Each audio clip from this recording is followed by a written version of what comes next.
evening. Sanibonani. A little bit more energy. Sanibonani.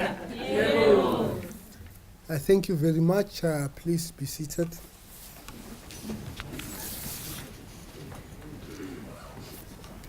Professor Amanda Dempsey, our Senior Director of the School of Accounting. She recently stepped down as Executive Dean of the Faculty of Economics and Financial Sciences. Professor Simon Roberts, they call you an inductee. He is the person who is going to give us the inaugural lecture. Our Sachi chairholder in industrial development, who is going to respond to the ideas that are going to be put forward by Professor Roberts, Fiona Trajena. Senior leaders of the university, members of Senate and other academics, and most importantly, distinguished guests, ladies and gentlemen. I am seeing quite a great deal of people that I've known for quite a while. Mr. Michael Sachs, the DDG in Treasury. Our hearts are with you given our downgrade. It's a difficult time for us. Dr. Rod Crompton, I've not seen him for 13 years. We worked together on a project of a levy for fuel levy many years ago. And the family of Simon, I know your wife and the children are on the way, but your eldest daughter, Afua, is here. Afua is actually means somebody, a lady who was born on a Friday. Thank you very much for coming this evening. It is really indeed a great honor for me today to welcome you at this professional inaugural lecture of Professor Simon Roberts. Inaugurations are quite special. It's a bit of pomp and ceremony, but I think what is important is that the academic actually takes their ideas from the lecture rooms and the research labs into the general public. They do so that the public can actually learn. Because Simon, if we had to learn what you do from the papers you write, many of us will not be able to understand. So it is important for you not to just make this inaugural lecture simple but simpler, because it is important for us to learn from it.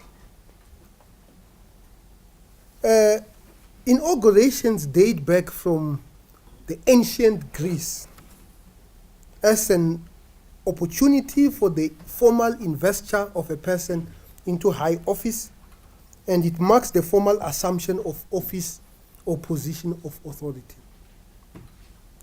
In this new era of decolonization, I think it's a bombastic word. I don't really like the term, I must confess. We obviously need to rethink how we do in inaugural lectures, taking into account the environment in which we find ourselves. This is actually a day that marks the rites of passage and entry. It's not exactly an entry because you have been a full professor for quite a while. This is just the formalization of that into distinguished community of university's most senior scholars. It is a position of authority and leadership. So whatever you say, Simon, people take seriously. And some of them are going to try and go and implement some of your ideas. And I still remember, this is tongue-in-cheek, one of your former students saying that in order to solve our economic problems, we need to print more money. I'm sure you read that on the newspaper, isn't it? I'm not going to name any names, but I do know that the individual concerned was your master's student. But it's not a bad reflection of any kind, because any idea, we should never dismiss ideas without interrogating them. We should always interrogate them. We should only dismiss them on scientific basis when they don't make any sense. We meet today on the day, the Mandela Day. And I think what we can take from the Mandela Day is that knowledge not used for the benefit of society is no knowledge at all. And your work speaks volume, and we use it in society. And therefore, it is useful knowledge that we should take forward as a society. You have worked as an academic. You have also worked at the Competition Commission at a very senior level. Why do we still have the monopoly of, I did not want to talk about white monopoly capital, I'm talking about the monopoly of ESCOM. Why do we still have the monopoly of ESCOM? Are some of the ideas that some of us have been wondering for quite a while. The center that Professor Simon Roberts has established is actually a very important center. It is changing people's views on the economy, not just in South Africa, but across the continent. And I think we should give him a round of applause for that.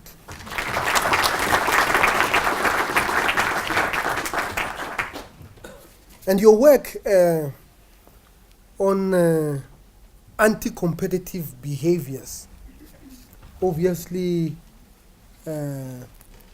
impact quite negatively on economic growth. So this terminology, monopoly capital, is actually not a South African term. It's actually a term that has been used quite widely. Not just in countries that are ideologically inclined to left-wing ideas, but also to countries that have ideological inclinations to right-wing ideas. I seem to remember, there used to be a website called Netscape. I'm revealing my age. Nobody still remembers that. And Bill Gates was actually once taped. You should never say things without knowing who is recording the things that you are saying. He was once taped saying, "I'm going to kill Netscape." And obviously we know that he was dragged into US Congress, and they wanted to break Microsoft because of some law called antitrust law, which is really a law against anti-competitive. Of course, because of lobbyists, that never saw the light of the day. So Simon Center is actually quite important in that regard. It's geographically located in Rosebank, and my plan as the new Vice Chancellor of the University of Johannesburg is to bring it back on campus.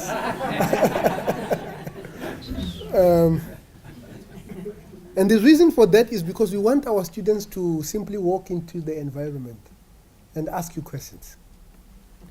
They should not be engaging on the concept of monopoly capital without actually understanding the concepts. And if you are in Rosebank and not here, they can actually be leading themselves astray. Simon has worked quite closely with government. DTI, for example, has been funding us quite generously. If there's anybody from DTI, we thank you for that. He has been active in training students. And it's also now, maybe if I could just welcome Simon's family, his wife,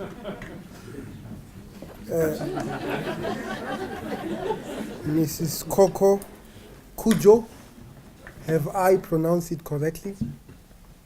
And Kwabena, Who is Kwabena? Yes, I'm Kwabena means somebody who was born on Tuesday.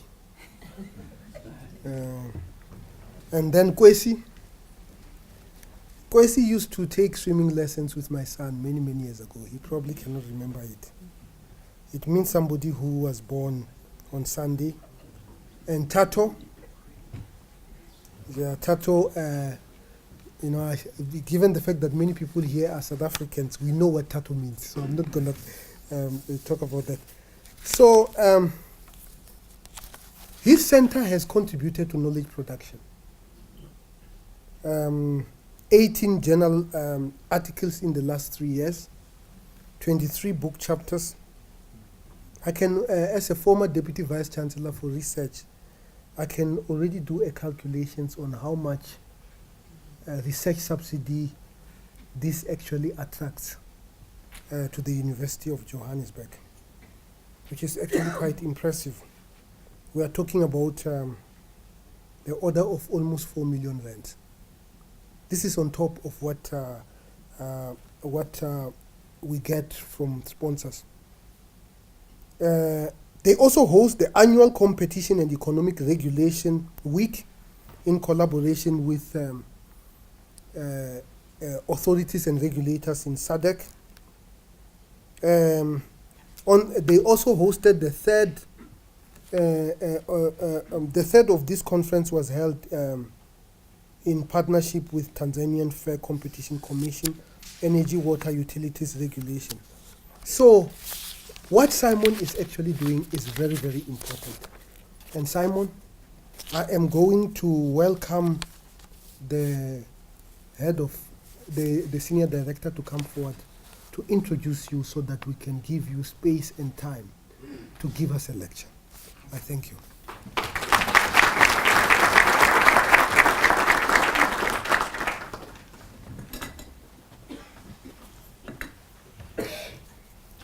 Thank you very much.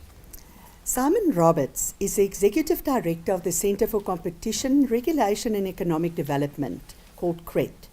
He led the centre from its inception in 2013. Simon, I thought it was long before 2013. Seems like we've been working many years. To its current position as the foremost university centre analysing competition and economic development in Africa, with a core staff of 14 economists, as well as research fellows and associates. CCRED combines research, specialised training and expert advice, and support for institutional development across the African continent. CCRED works with competition authorities and economic regulators in a number of African countries, including being a research partner of the Competition Commission South Africa. CCRED has also recently been appointed as the industrial development think tank of the South African Department of Trade and Industry.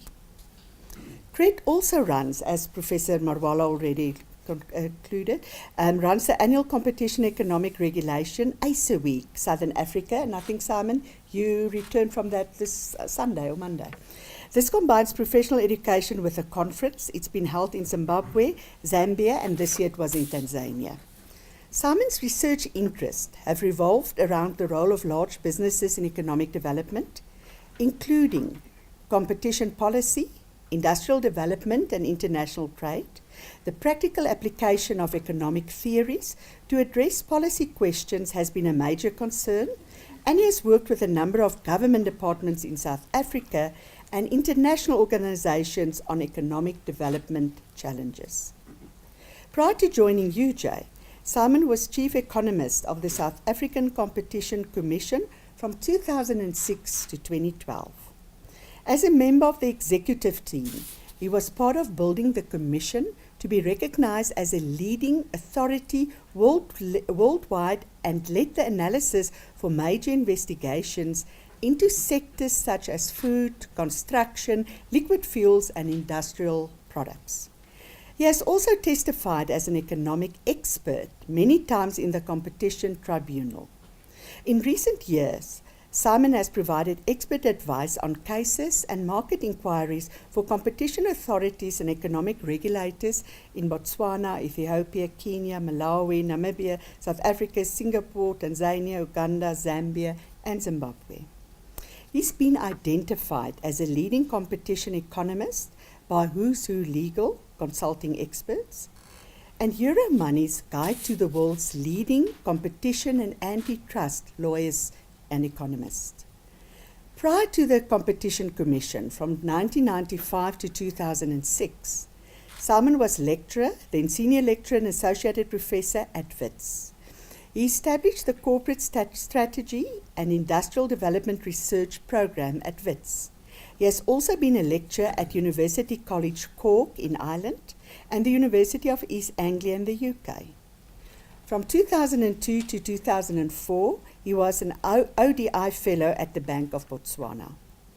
Simon has been a member of Africa Task Force by Prof J.E. Stiglitz, Initiative for Policy Dialogue, a member of Economic Advisory Board to Mayor Johannesburg, and a member of Economic Advisory Panel to the Minister of Economic Development.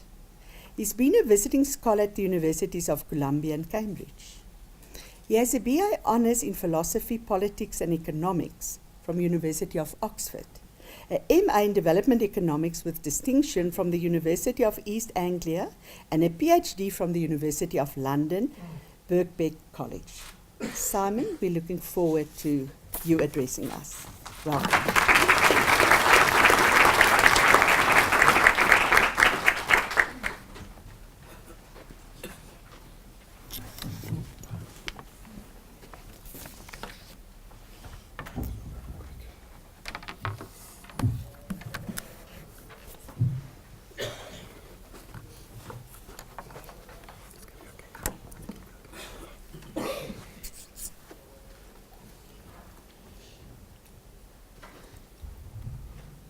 Thank you very much. Thank you very much, Prof Mawala, Prof Dempsey. It's an honor to be here, I have to say, for a while, I was dreading this occasion, but it's very nice to be here, to be able to give this talk. This is only purely because I've been told that one of the worst things one can do at these is to run over time. As Prof Dempsey was speaking, she said that I was an ODI fellow at Bank of Botswana in 2002-2004, which I think is my mistake, because it was 1992 to 1994. But that's my mistake. I think I took another 10 years off my age. But it's a very notable fact, because of course Botswana just being on the borders of South Africa at 1992 to 1994. That was really the reason that brought me here, because of all of the developments. Many South Africans that were in Botswana, others such as Millard, who's here, was there at the time. A very energetic, very dynamic time. And so I came to South Africa then in 1995 to WITS then. And I, at the time when I joined WITS, I didn't anticipate that I would be standing here as an academic all these years later either.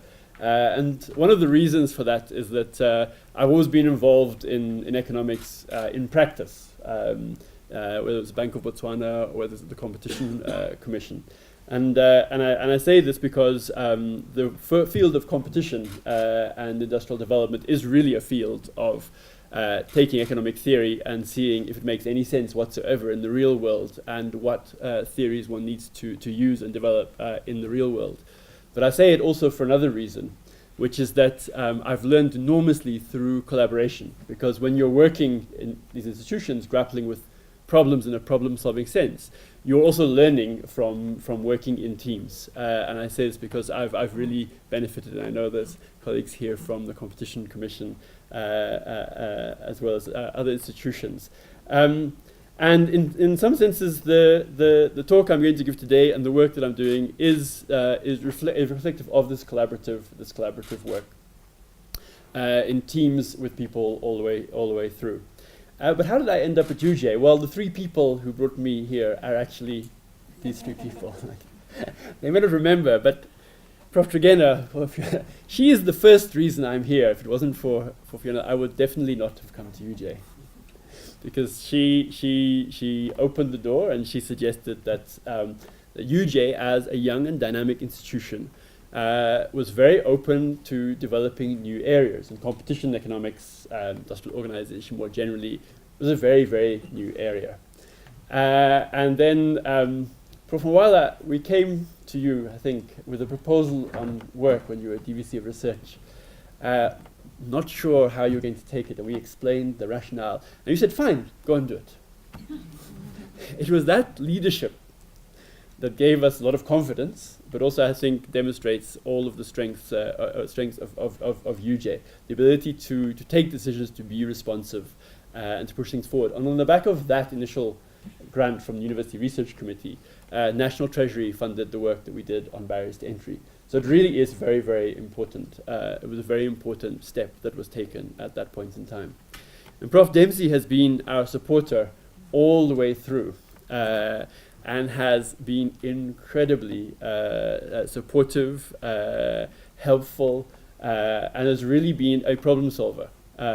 Really probably wondering at the beginning, what were we doing? What was this? We didn't have an office. I do remember sitting with Laura Lynn, who's here somewhere without my glasses on. I can't see more than about 5 to 10 meters there.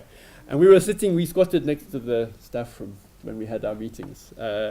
And so from there, CRED grew. So what I'm going to talk about today is drawing on that work. Some work from further back, but drawing mainly on the work that we've been doing. So it's just to show you who are the people that are there. This is CRED. There's a couple of people who've joined who are not there. So apologies to them. But this is the center. And as was said, we work providing not just research, but providing advice to institutions in South Africa and the region, providing professional training, and then we should have a master's degree running from the beginning of next year. So I'm going to do my best to persuade you that actually Rosebank is very central. If you're coming from the Competition Commission to a seminar, or from the Treasury, or from NERSA, and you need to be able to walk from a Gautrain station. and that's, because the engagement with people in these institutions, law firms, is a very important part of what we're doing. Of course, I felt like this being Mandela Day, I thought, wow, has the university realized that it's Mandela Day? It's a coincidence. So I then also started thinking about the questions that I wanted to cover, and it did stimulate me to go and reread and look at things that Nelson Mandela had said around the economy. Because the topic I'm going to grapple with is actually about reflecting on where we are, but also thinking about how are we going to find our way to a South African model of a market economy? Are we going to find our way to a model of a market economy? Because I think that's where we are.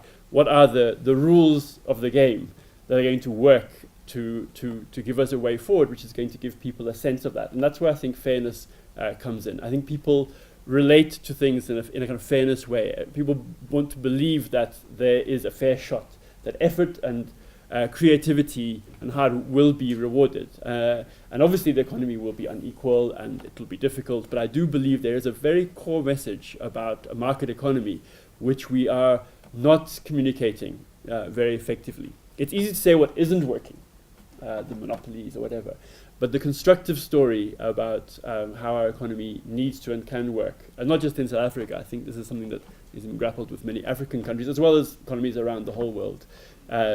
Is a really important project and endeavor.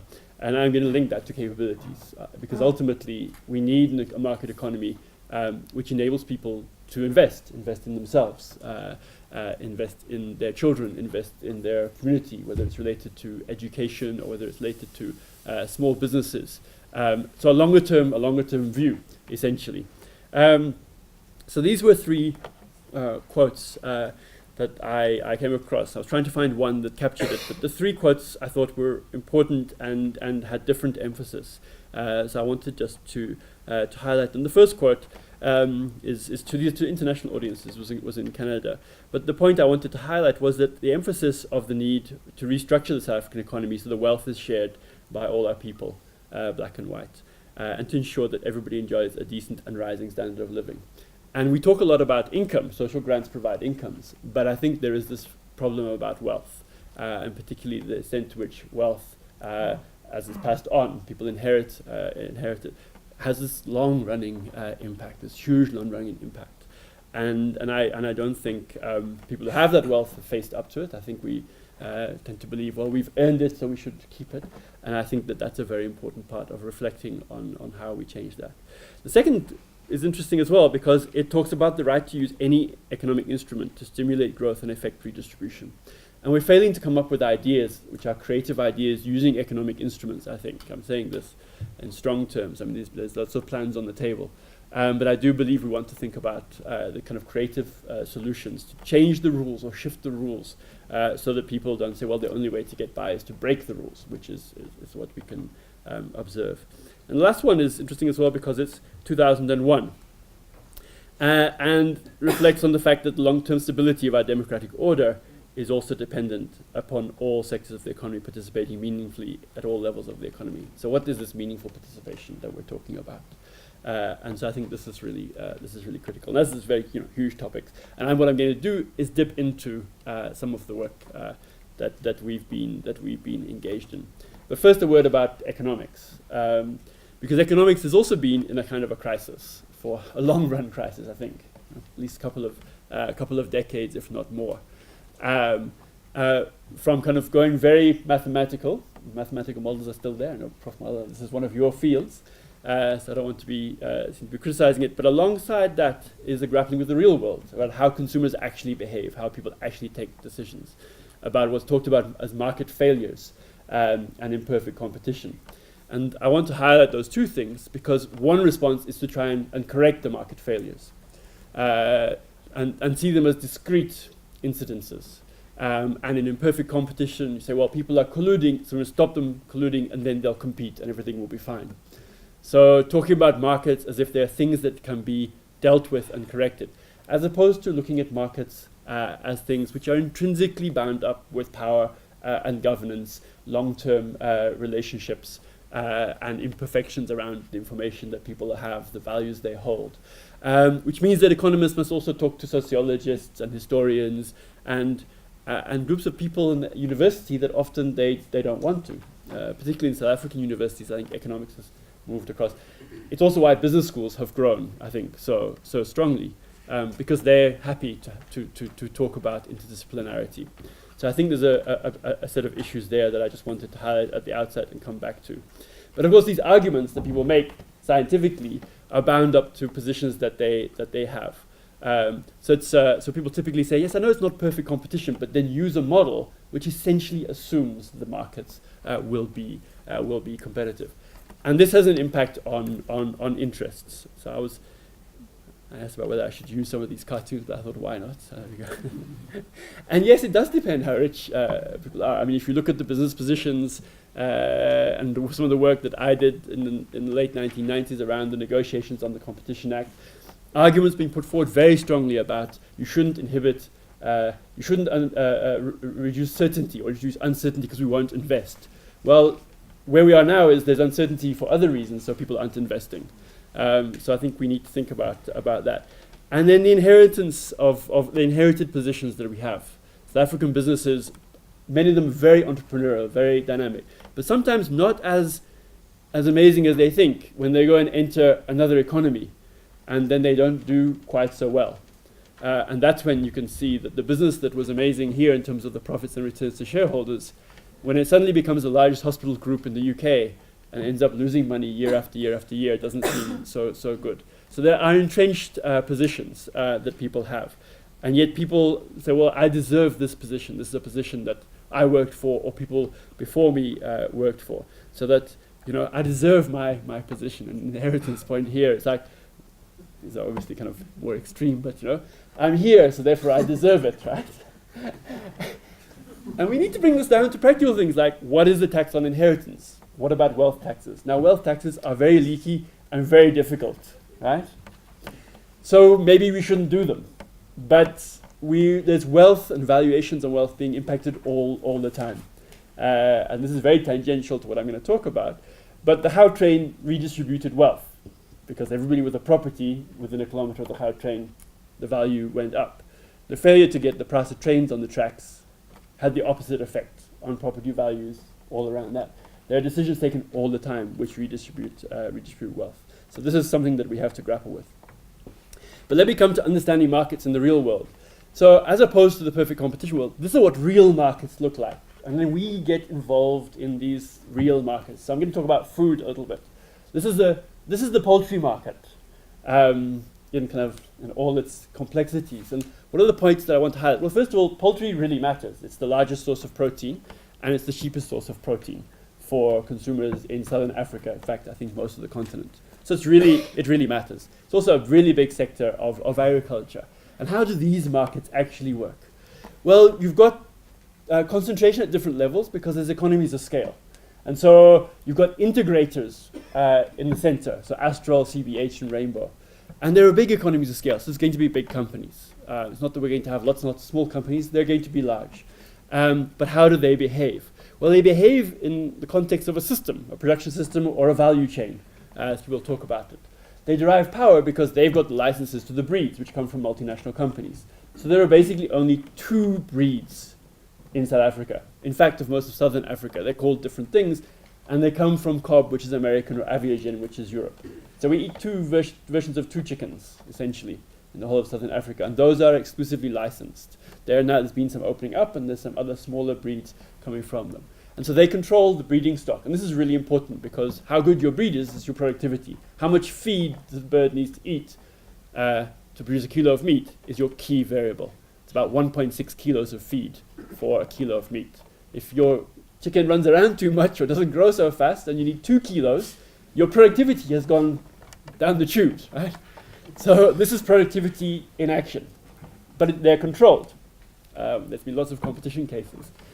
And you've got feed. So the birds are quite cheap, but their performance is critical. And then you've got the feed, which is really important as well. That comes from all the farmers. So farmers are selling, their markets are very concentrated, selling into these businesses. And then you've got the growers, the broilers, who can be quite small scale and are often separate independent growers. These are small businesses. We did work in the Eastern Cape, and there are all these chicken projects going on in the Eastern Cape. They probably still are. This was back in the 1990s. But the ability for these businesses, the small emerging growers, to compete depends on where they get their feed from and their birds, and also they sell to supermarkets. So you've got lots of power relationships. And it's not saying we wish it would be different. This is the way it is. There's lots of good reasons why it's like this. You need to be able to make these investments. But the question is how is it operating? And that's what competition's really about. So competition's really about systems. With linkages and relationships, and how is that operating? So we need to think about what does participation, benefit sharing, and inclusive growth mean in this context. And these industries can move in very different directions. They can move in a way which invests and opens up and has wider participation, or it can move in a way where people just extract rents. And they just sit there and control and put the barricades up. I once interviewed a set of businesses who said, we brick wall our customers. And I've got them actually on tape. They're from a very large chemicals company talking about their plastics buyers. And that's what they said. And they didn't think it was wrong. They said, that we have to do whatever we have to do. Not really a moral question. So let's see. So that's what we're engaging with in terms of the market economy. To put it in a global context, the world is getting much more concentrated. There's big seed mergers happening. This is the CR5 is how much of the seed market 5 firms control. It's around about 54% of the whole seed market, just 5 firms. And those firms are specialized in different types of seeds. So you'll often find in a breed of seeds for a particular land type or rainfall, there may only be 2 or 1 even. So we've got incredible concentration, which is growing. Data from the EU, they're very worried about what's happening in food markets. And in South Africa, we've also got very highly concentrated markets. The majority of manufacturing subsectors at the 3-digit level, so there's 80-odd sectors. More than half of those large 5 firms account for more than half the output. And these are still quite aggregate sectors. So if you get smaller, you find these high levels of concentration. So then, how do we deal with this? I mean, what are the rules to deal with this? I'm going to talk about enforcement, competition enforcement. Then I'm going to talk about how do we open up and address barriers to entry. And thirdly, reflect very briefly on BEIR. What was good about this, I went back and read stuff that I'd done a while ago. So it's work done in 2006 with 2 collaborators on black economic empowerment. And it was interesting to read that. But let's talk about the enforcement side of it first of all.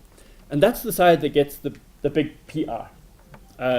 That's the side. And I'm going to say, well, that's all very well, but if we don't open up the sectors and build the capabilities, then where are the new competitors going to come from? So we need to talk about competition policy, which is much more than what the competition authorities do, and may even involve things such as local planning by metros. And there is no real platform here, and I think it's hard. It joins things up, but it's maybe a set of values and ideas that I want to highlight.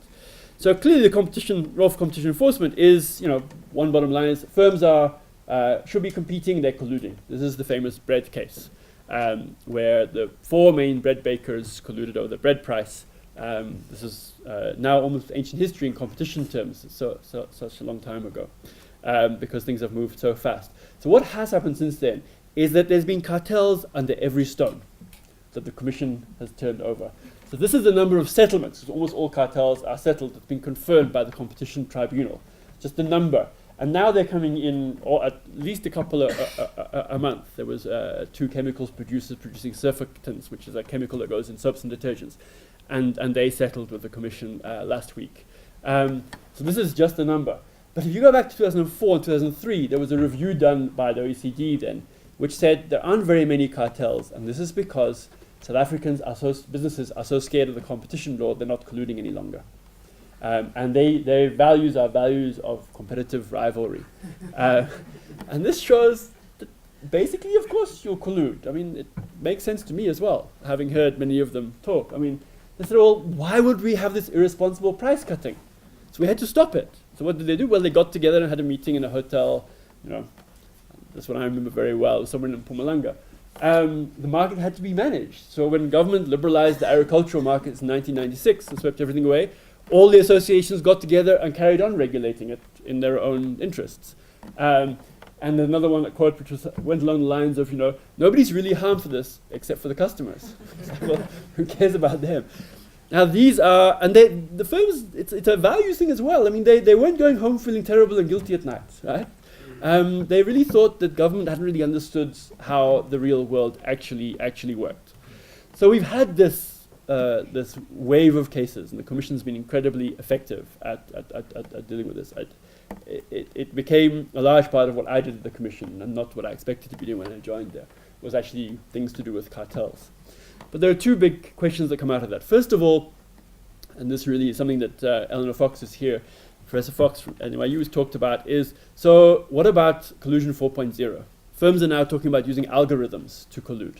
So you set up mechanisms by which you can converge around a collusive outcome without ever having to meet. So there's no agreement, there's no concerted practice. There's information exchange, but even the really clever ones do it with publicly available information. So firms can recognize what they need to do not to compete. And this is something that's happened. There have been cases about the related information exchange, where firms are exchanging information in South Africa, but internationally. And you can collude offshore as well, multinationals. So we've got all these agreements, and it's actually surprising how stupid they were, I suppose, to write a lot of these things or these things down. But the Commission's been very effective at using a leniency policy to unlock these. And the other thing is, well, what about the new competitors? Will these 4 firms that were colluding really compete vigorously, or will they just be having more of a quiet life? So where are the new competitors coming from? And so if we just focus on collusion as enforcement, then we don't focus on changing the dynamics of these markets. We put our faith in the firms behaving differently in the future, suddenly becoming productive, wanting to produce new brands and invest in the skills and development. And I don't think that's necessarily going to be the case. It's difficult for somebody to learn new tricks, as it were. And in other areas, though, of competition enforcement, there's been less success. And this is a big question in the context of discussions around amending the Competition Act.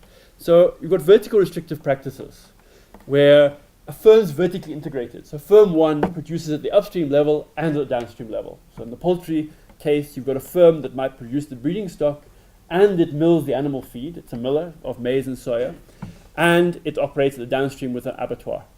And you've got a rival that comes in, but the rival can't invest in the breeding stock, the milling, and the abattoir. Abattoir is also very large scale.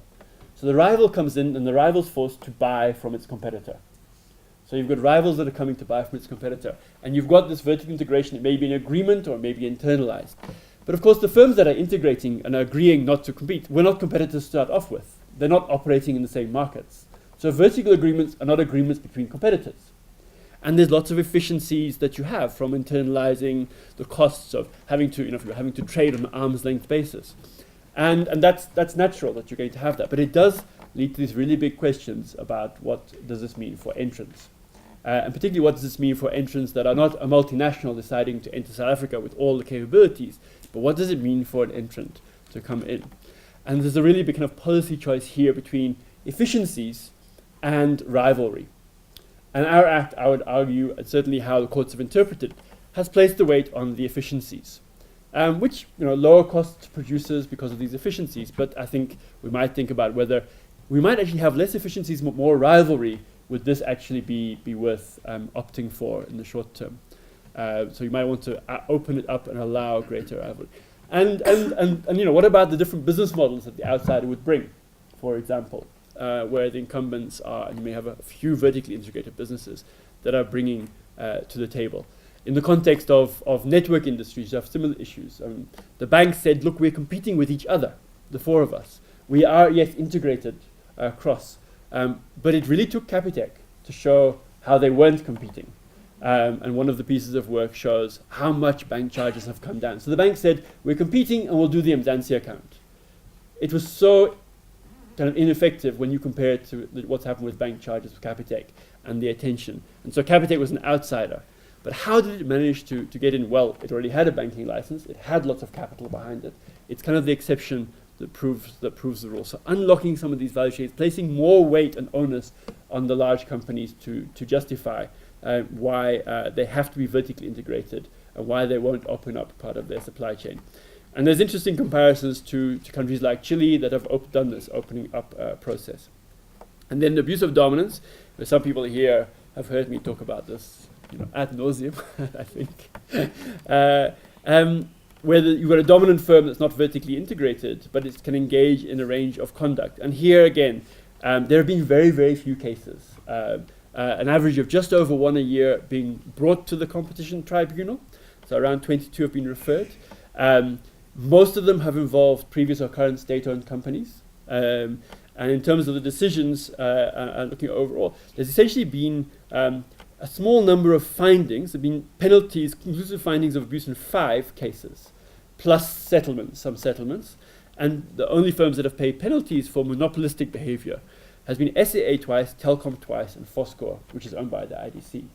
So these are the people that have paid fines. Now, there's been important settlements in the context of cases where no penalty was levied by a company called Senves, about silo ownership. But we've got to really face up, as I've said in other forums and written about, to whether the balance between the over and under enforcement is right. And this balance was an explicit balance that was struck between saying to companies, you can invest and you'll reap the benefits, we're not going to take away from you, as opposed to saying there's a range of conduct which may, in its form, undermine rivalry. And we're going to think about that, and the onus is going to be very firmly on you not to engage in that kind of conduct. So exclusivity provisions, rebates which induce customers not to deal with a rival, measures that are inducing customers not to switch, not to move across between companies to a rival. So either the companies aren't doing this, of course, in which case not a problem, although I think they are, or we've got the balance, we need to think about the balance, and we may have the balance wrong. And it's interesting because there are counterexamples. There's counterexamples in other countries where main European tests include lessening or preventing or distorting competition. So not substantially undermining competition, but just distorting competition. In other words, the playing field is being changed and shifted. And it's a value judgment, and it takes us into realms which may be more uncomfortable. But it's a value, and it's because it involves this kind of value judgment, as opposed to now how it's been interpreted in a case like SAA, is that the complaining firm has got to say, if I was in the market and there wasn't this conduct, prices would be lower, quantities would be higher, or higher quality product would be on the table. And that small complainant isn't in the market, so how do they prove this? So it's a very difficult thing to prove, but that's really the test. Other tests in different areas, such as substantially foreclosing or foreclosing a substantial part of the market. But if you look at cases in cigarettes, for example, or in airlines, the big complaints who brought it was Marlboro, essentially Camel. The smaller rivals weren't part of the game. In the case around Senvest and the silos, it was a global trader who essentially testified, who said that we're getting undermined, who could bring evidence to the table. And in the case against SA, it was BA Com Air that did it. So they've actually brought the cases in many instances. So Europe says that that there's a special responsibility. Dominant firms have a special responsibility. That the law is not fair, in a sense. That dominant firms are discriminated against. And I remember a discussion with the managing director of one of our very dominant firms. And he said, "What about? But this guy's doing it, and he's got 5% of the market. He's doing the same thing, and you're saying I can't do it." I said, "Well, you've got 95% of the market. You aren't the same." But it really was like, if he can do it, I should be able to do it.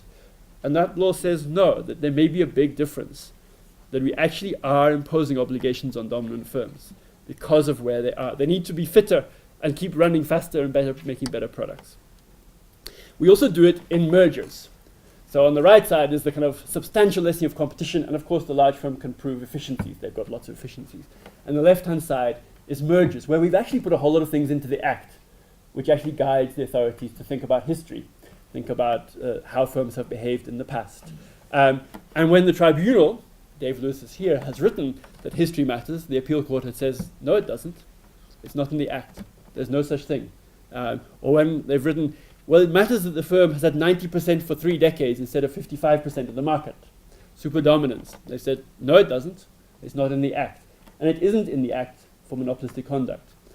The things are in the Act for mergers, which actually suggests that, there is either it was deliberate, in other words, that it's not in the Act for monopolistic conduct. But for mergers, there are all these things that get taken into account. And that's not taking into account the public interest issues. So what about barriers to entry? I need to speed up a little bit here. So barriers to entry, we've talked about a lot, so I'm going to go a little bit faster, but just let's take the simplest product one can imagine. Fizzy sugared water in a plastic bottle, glass bottle, or a can. It hasn't changed in almost a century as far as I can see. And this slide shows how participatory I've been being in because this slide was done by Tato and Kwesi over there. I get a little chat out. I was going to take out the bouncing and stuff, but I said, no.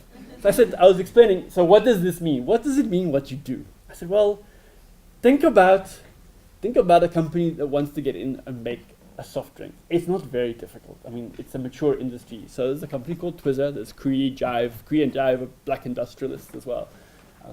In fact, one of them was set up by Mr. Patel in Cape Town, in fact, in around 1910. I'm trying to find a picture. But Coke doesn't really sell Coke. Coke sells the ability to take it out of a fridge and it be available anywhere in the country. Now, what are the economics of that? It means large trucks delivering across the country and putting fridges in which you're only allowed your product to be. People don't buy warm Coke, even if they're not going to drink it right away. This is the consumer behavior thing. People actually buy a cold 2 liter, even if they're going to keep it for a couple of hours. They still buy the cold one, right? This is explained to me. But Twizzler there, or the rival, has got little backies. These trucks are going to every spaza shop, twice a week.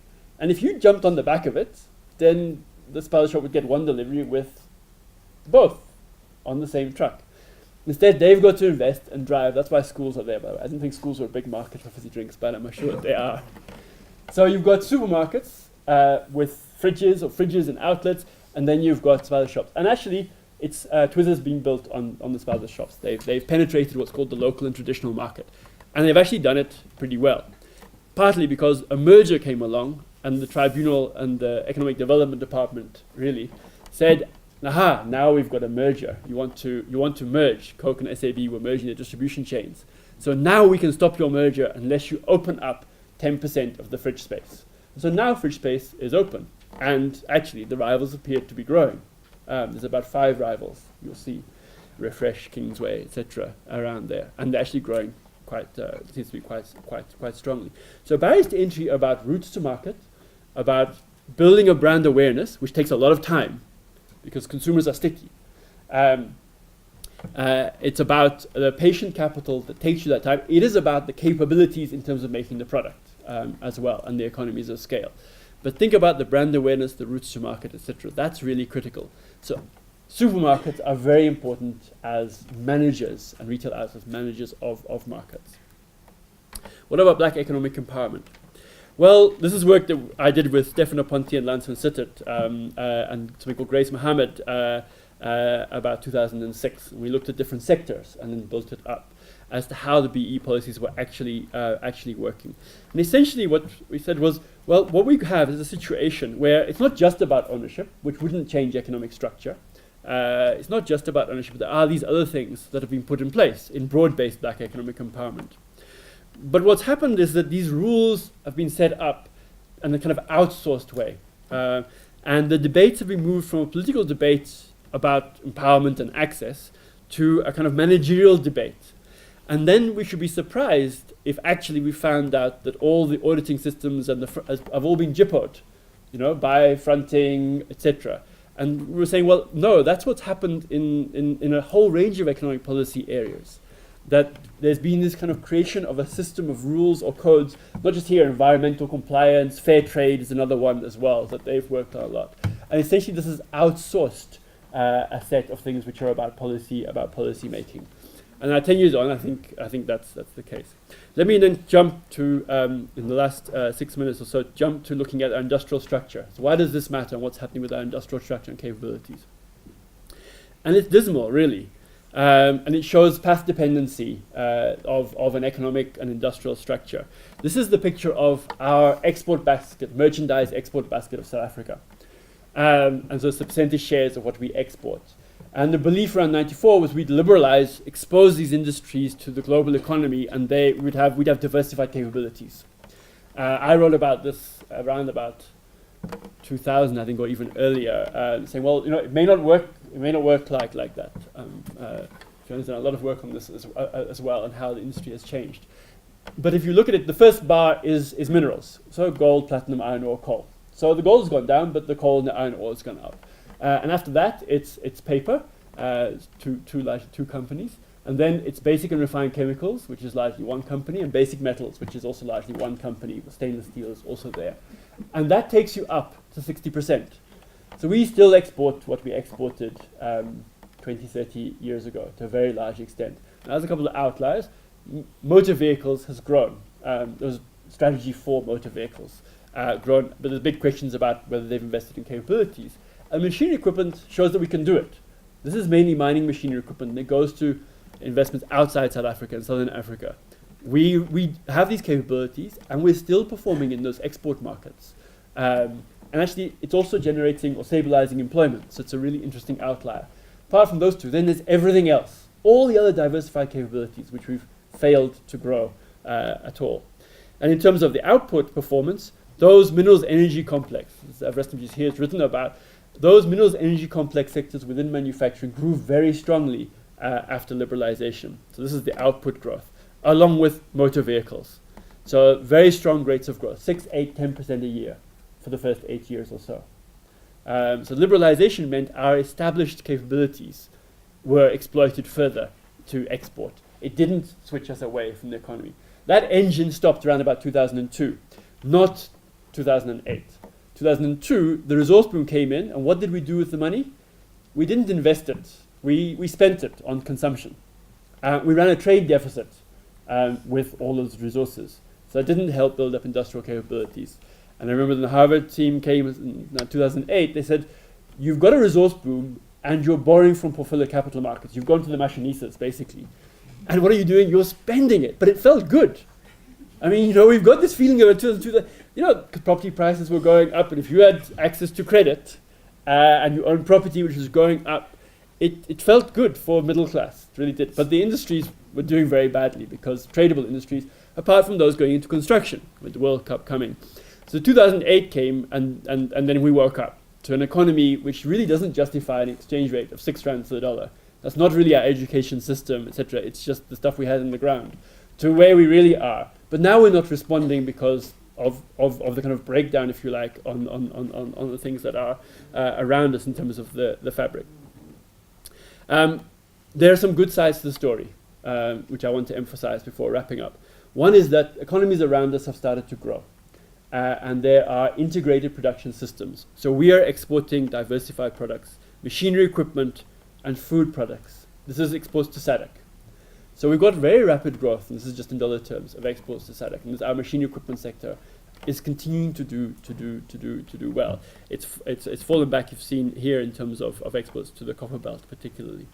So, but we don't have a policy framework about building regional capabilities. So these are regional systems, regional value chains. And just to give the poultry example about what does this mean in practice.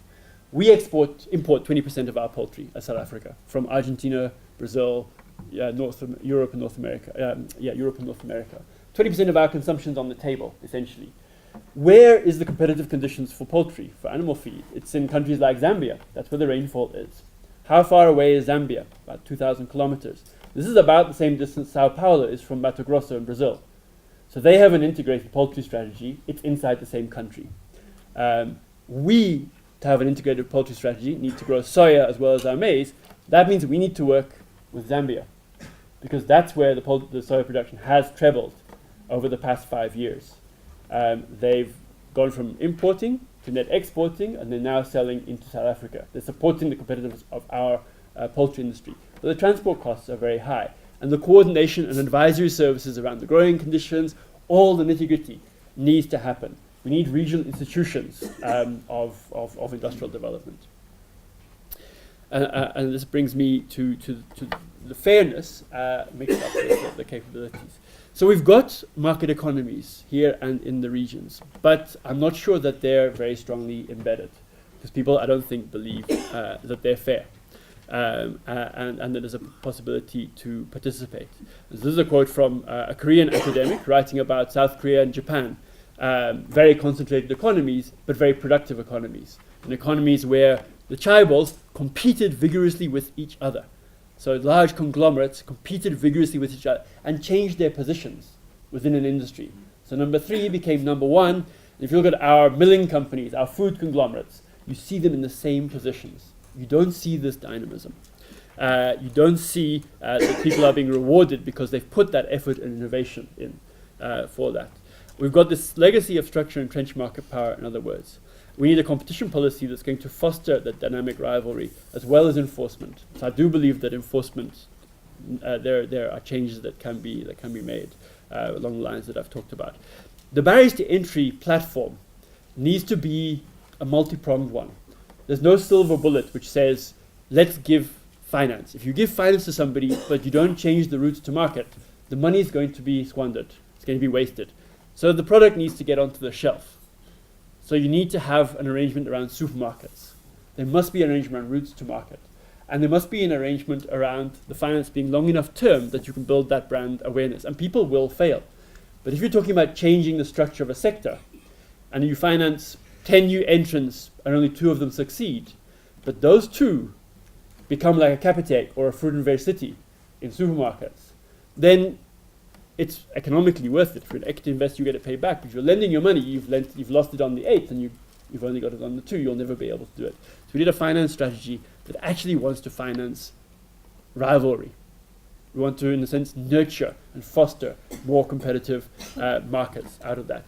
And then this needs to be tied up with capabilities. And there's a whole set of things here, which I'm now a minute over, so I'm going to put very quickly. But just the work we did in Ekurhuleni in 2002, 2003, and the work we did firm surveys in the city of Joburg last year are depressing, because they found very similar things. There's a big barrier to small and medium firms in public transport.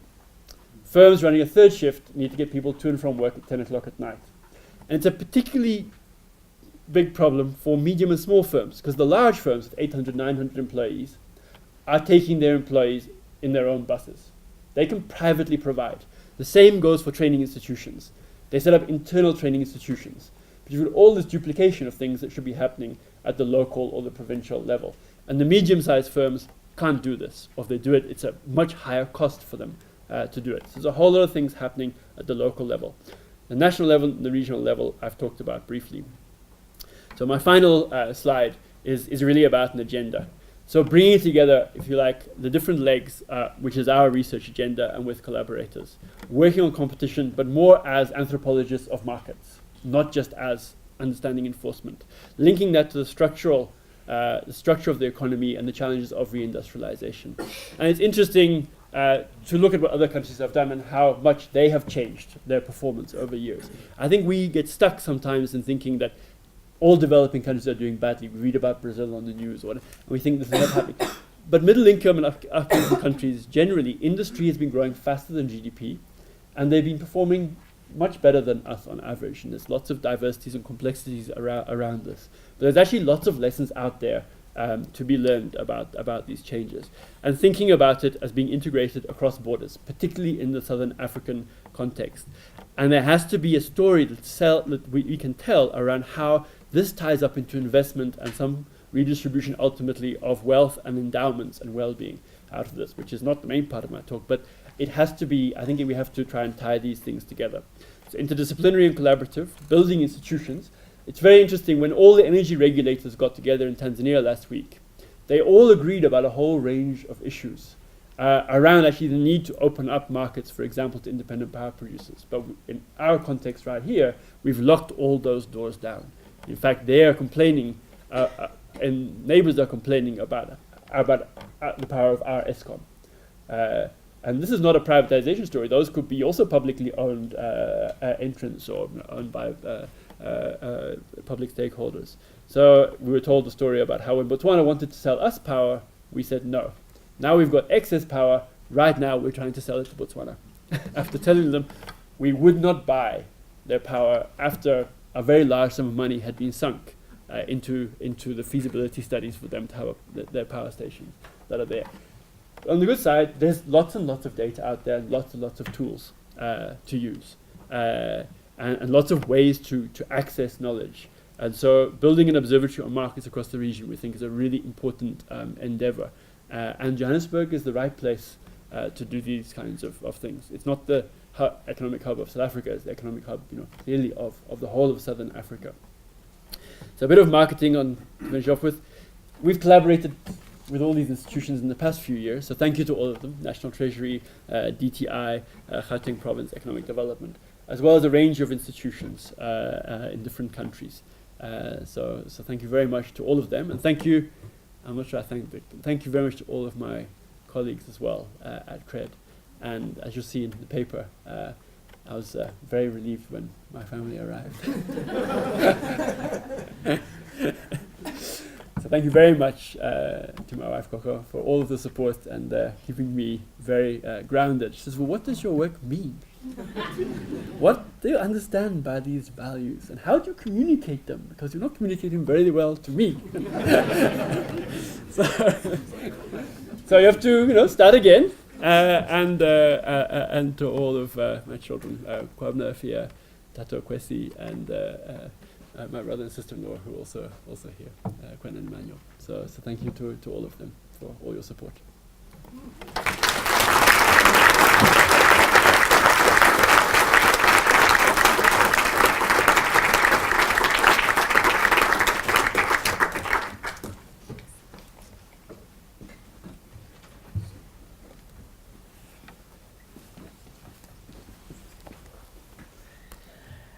Well, what an absolute honor and privilege to stand here and be able to respond to this wonderful inaugural address, as well as being part of such an auspicious occasion tonight.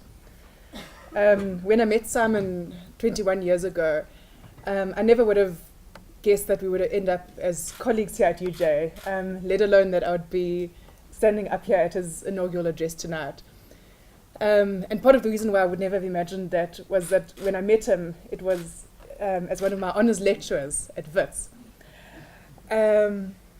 He'd recently arrived in South Africa from Botswana, and you can see how fresh and youthful Simon looks now. So imagine how much more youthful he looked 20 years ago, particularly with the addition of the ponytail that he was sporting at that time. So basically he looked like an undergrad, and was undoubtedly the coolest lecturer on campus. But more importantly, for me at least, it was the first economics course that I'd actually found interesting in my economic studies. The first course that actually seemed to relate to the real world and to the economic issues which were facing the country in transition. And I'm sure that other former students here will have had the same experience. And for me personally, like, had it not been for being lectured by Simon in that course, I'm not sure whether I would really have stuck it out in economics after being tired of all the ISLM and models and utility functions and so on. So he really, for me, reinvigorated my interest in economics and wanting to stay the course like in the field. And here we are today. I think Simon has made scholarly contributions in a number of areas, and all broadly linked around the overall issue of the role and behavior of large firms and how markets operate. I think the first obvious area of his contribution has been in the field of competition economics, where he's really been a pioneer of the field in South Africa. It's quite a new field in this country, with the competition authorities just being less than 20 years old. And although there have been a few people working in academia in the field of IO, of industrial organization, it's really Simon who's undertaken the groundbreaking research in competition economics more broadly. And that's both in his work at the Competition Commission as chief economist and head of research, and in academia. As you've seen from his inaugural lecture, he's got immense and detailed knowledge of specific markets and value chains and industries, how they work, what the barriers to entry are, and so on. And I think also one of the real distinguishing features of his work in competition economics is that it goes beyond just narrow technical I/O to locate the field within growth and development more broadly, and to relate it to issues of equity, of employment, fairness, and so on. In terms of competition economics, Simon has also pioneered the teaching of this field. He's introduced modules in this at UJ at honours and master's level, and recently an entire new master's degree in the field of competition and regulation. I think another key area of Simon's scholarly contributions, particularly in the last few years since he's been at CCRED, has been working on the Southern African region and the related issues of competition, industrial development, regulation, and so on within the region. Now, work on the Southern African region is actually hugely under-researched in South Africa. It's amazing how little research is undertaken within academia. And Simon has both undertaken his own academic research on this, as well as led large-scale research projects at CCRED, cutting-edge research on the Southern African region in terms of value chains, industrial policy, trade, competition, and so on. He's also gone out of his way to forge really valuable partnerships with like-minded research institutions within the region, such as RIPOA. I think often as South Africans, we're really insular. We don't even know what other research is being done out there and what we can learn from that. And I think if you were to speak to researchers within the region in the field, Simon will be the one person that they certainly know. In terms of the sort of more overall and cost-cutting contributions of Simon's research, I think one key characteristic is really the application of economic theory to real-world problems facing the country and the region for that matter. So his research has really got significant value for policy. A lot of journal articles that we write, they just sit in journals, hardly anybody ever reads them, maybe one or two people cite them. But Simon's research has got real relevance and impact on policy questions facing the country. And that's not only in terms of competition policy, but in terms of industrial policy, trade, and development policy more broadly. I think the last thing which I would say about Simon's own scholarly contributions is that he's not afraid to swim against the tide of orthodoxy. And that's both in terms of his own academic analysis and in terms of policy debates. And that's really something valuable. Beyond Simon's own scholarly contributions, I think he's really left his mark in terms of institution building. He founded CSRD, the Corporate Strategy and Industrial Development Research Center at WITS, and built that up. And as we know, he's founded and built up CRED into such a dynamic and well-respected internationally research institution. Quite simply, without Simon, there would obviously be no CRED and none of that research going on there. I think as academics, obviously we've got pressures of publishing, teaching, and so on. But it's easy to underestimate the kind of pressure that comes with running a research institution such as CRED, where you have to bring in projects and funding to pay people's salaries. The show has to keep going on. You can't just relax and do your own academic research. And the fact that CRED has grown so much and is now a sustainable research institution with so much internal capacity and such a profile nationally and internationally really attests to Simon's contribution. Simon has got an incredible talent for spotting and nurturing talent, particularly amongst young researchers. I see a number of them here today. So Simon would pick up on a student who's really promising and nurture that student, co-author with them, build their capacity, and help to build them up to an accomplished researcher in their own right, as well as cultivating interest in research. So I think a number of the people who Simon has brought on board at CRED or has worked with at the Competition Commission and so on could be working in banks and making big bucks there. But he's really encouraged people's interest and capacity in research. And I would say that it's not only, but in particular, young black researchers and young female researchers. And if you look at the profile of CRED, that's transformation right there. The capacity which Simon has built is of benefit not just to CRED and UJ, but to the research and policy environment in the country more broadly.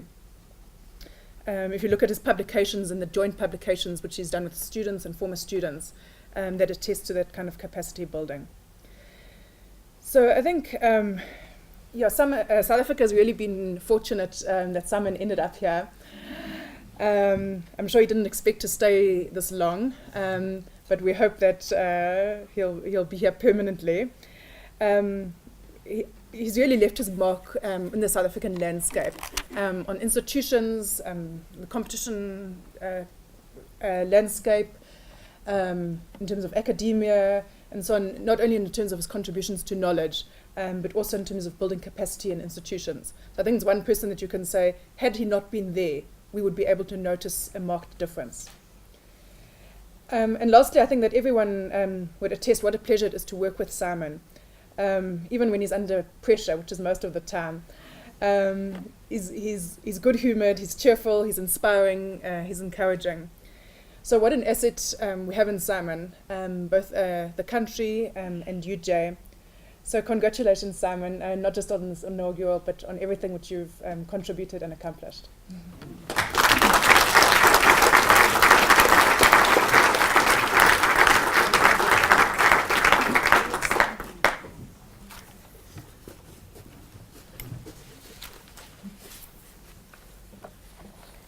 I think we can all agree that Simon indeed meets all our requirements to be a full professor. And I think let's give him another warm round of applause.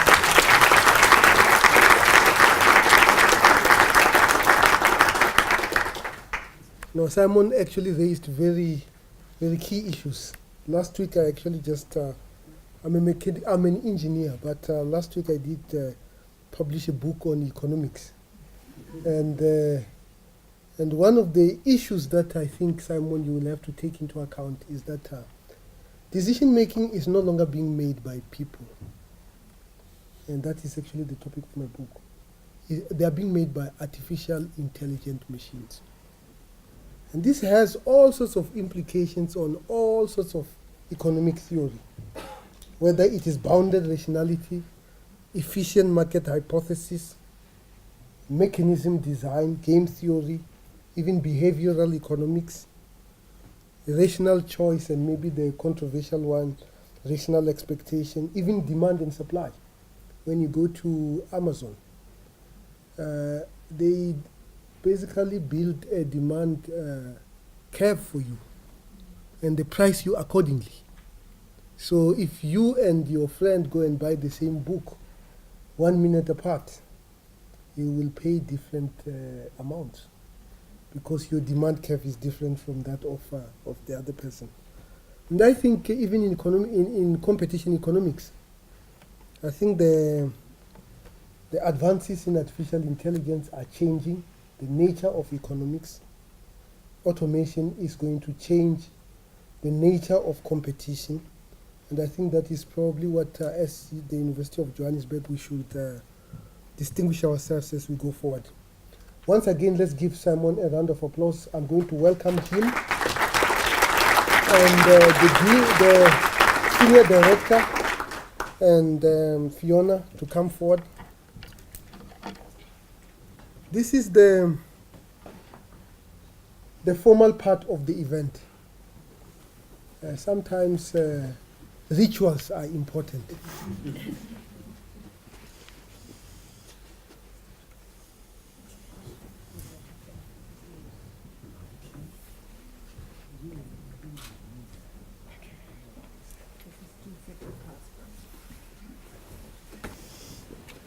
If you can assist me on the other side.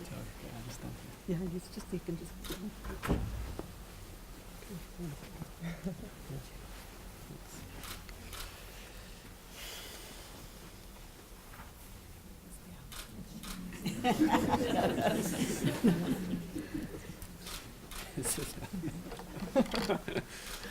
Borrowed ropes are not good. These are not borrowed ropes. Let's give him another round of applause.